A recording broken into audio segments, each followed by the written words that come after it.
Welcome to Leka Eto Speak YouTube channel. Thanks for watching. Please don't forget to subscribe. Lovers all over the world, welcome to our YouTube channel. Gẹ́gẹ́ bí ẹ ti mọ̀ pé update lọ́lọ́kan òjọ̀kan ni a máa ń fún yín. Update eléyìí tá a mú wá tó ṣẹlẹ̀ nígbà tí ọ̀rọ̀ jíjínigbé tó ṣẹlẹ̀ ní ìlú Ọ̀yọ́. A rí pé àwọn tí wọ́n jẹ́ figure, àwọn tí wọ́n jẹ́ àgbà olóṣèlú wọn jáde síta wọ́n sọ̀rọ̀. Ibẹ̀ láti wá rí former governor Ekiti, Mr. Peter Ayọ̀délé Fayose, tí wọ́n ti jáde síta tán sọ̀rọ̀ tí wọ́n condemn bí ìjọba ìpínlẹ̀ Ọ̀yọ́ bí wọ́n ṣe allow kí irú nǹkan bẹ́ẹ̀ yẹn kó ṣẹlẹ̀ tí wọ́n tètè gbé ìgbésẹ̀ lé lórí.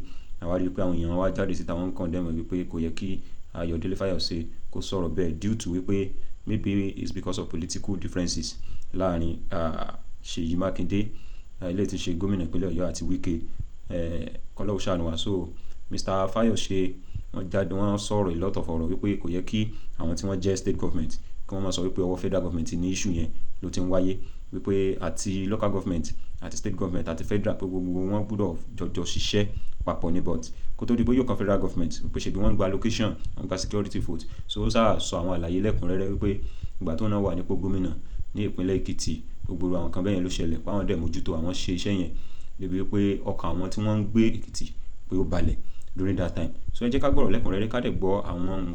àtọ̀ wọn kan bú mi nípa ọ̀rọ̀ tí mo sọ lórí tẹlifíṣàn ní pẹ̀lú èmi àti Ṣeun Ọ̀kínbálóyè pé mo sọ pé wọ́n ń pé nípa ọ̀rọ̀ gómìnà ìpínlẹ̀ Ọ̀yọ́.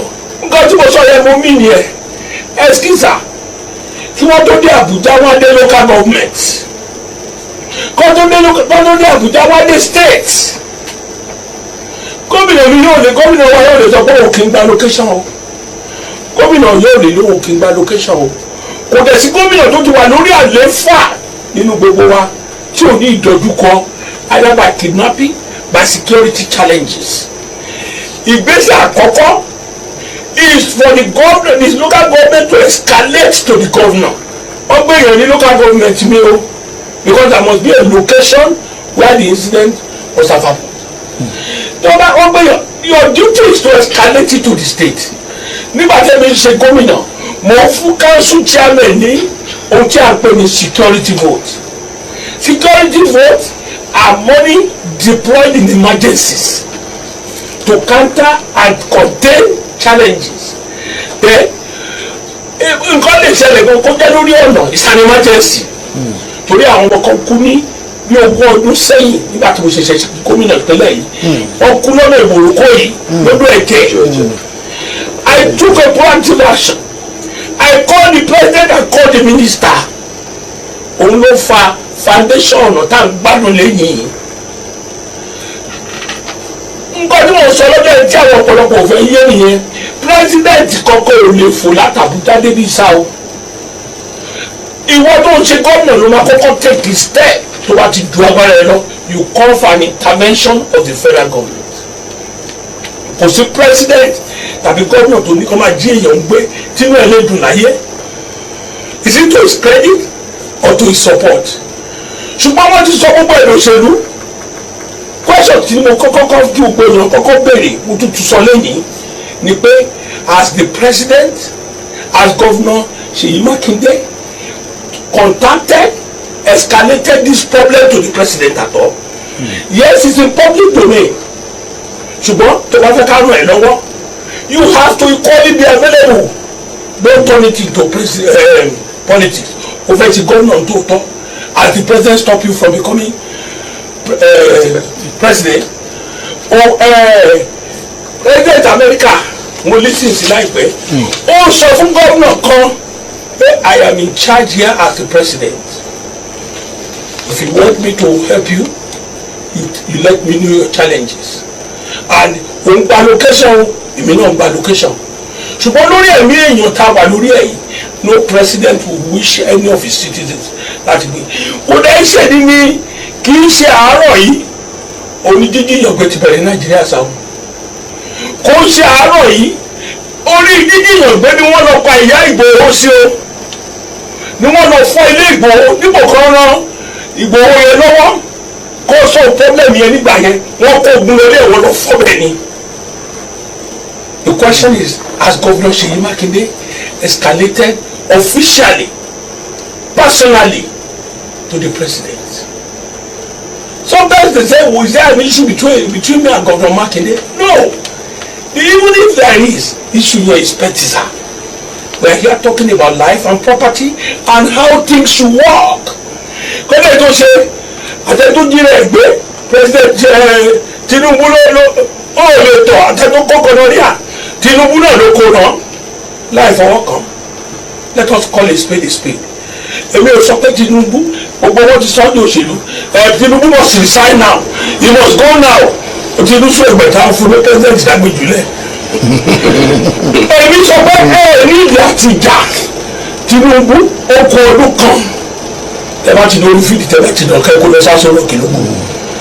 Nísìnyí báyìí gbogbo ètò ń tẹ̀ sọ̀rọ̀ lórí social media olúkálùkù wọn ló lẹ́ni tó ń support sáwọn olúkálùkù ló lẹ́ni tó gbé dání ẹni tí ó gbé Peter Obi dání Àtìkù ló gbé dání torí ẹnìkan náà ni ẹlẹ́dàá lọ́wọ́ Tinubu fún àbí ó dẹ̀ ń ṣàlàyé mọ́tà sọ pé ó dìbò ilé ẹ̀mẹ́wàá Tinubu á lọ ọ̀pọ̀lọpọ̀ tí wọ́n máa tọ̀ sí lẹ́sà ẹni tí ó jẹ́ pé ó wà lẹ́yìn Èkó Buhari kò sọpọ́ọ̀tì ẹ̀ eléyìí ò sọpọ́ọ̀tì ẹ̀ ẹnì kọ́kọ́ ò dúró tì ó sọ́ọ̀bù ó gbàdọ̀bà ṣé àwọn máa wòye kẹ́ máa bọ̀ lọ́dọ̀ ọ̀hún ebi kiri kékeré ìgbà wọn máa fi mi sí i ni o.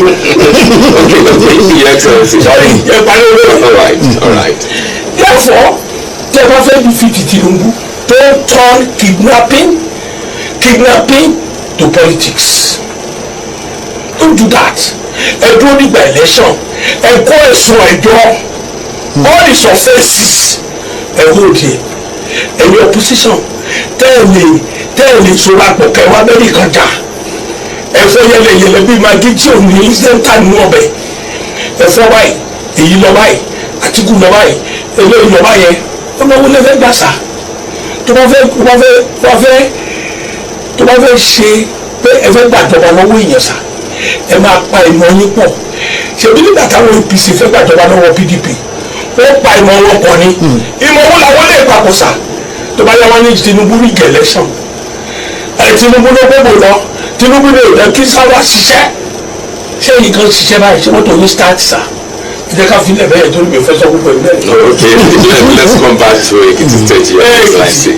Yes. All over the world ọ̀rọ̀ náà ni ẹ ti gbọ́ tí former governor Ekiti tí wọ́n ti sọ yìí so tabaníkà wo náà kọ́lọ́wọ́ ṣàánú wa ní orílẹ̀-èdè náà ni tí a bá ń sọ̀rọ̀ government bí ogun wa ti mọ̀ wípé a ní local government a ní state government and then federal government so at least local government àwọn ni wọ́n súnmọ́ aráàlú jù tí nǹkan bá kọ́kọ́ ṣẹlẹ̀ àwọn ni wọ́n kọ́kọ́ gbọ́ so àwọn ni ó yẹ kí wọ́n kọ́kọ́ mọ̀ tiẹ̀ dóòlà kan mọ̀ dún ẹ̀mí àwa tí wọ́n ń ṣèjọba lé lórí níjọba ìbílẹ̀ kó tó wá di pé state government náà tiẹ̀ wá tó dá sí tó bá di kàráǹgídá pé apá state government ò ká mọ́ àṣẹ ìwà ké pé federal government but ayé òde òsìn ìjọba táwọn èèyàn wá ń ṣe ó ti dìjọba ẹ jẹ́ ká fẹ́ nìkan síbẹ̀ tí ó gbọ́rọ̀ sí wa lẹ́nu ẹni tí ò bá ti ní gbọ́rọ̀ sí wọn lẹ́nu wọn ò ní fi sí local government débi wípé ẹ mọ̀ kọ́ ló ṣàánú wa bí state government wọ́n ṣe ń gba security vote ló yẹ kí local government náà káwọn náà ká máa gba security vote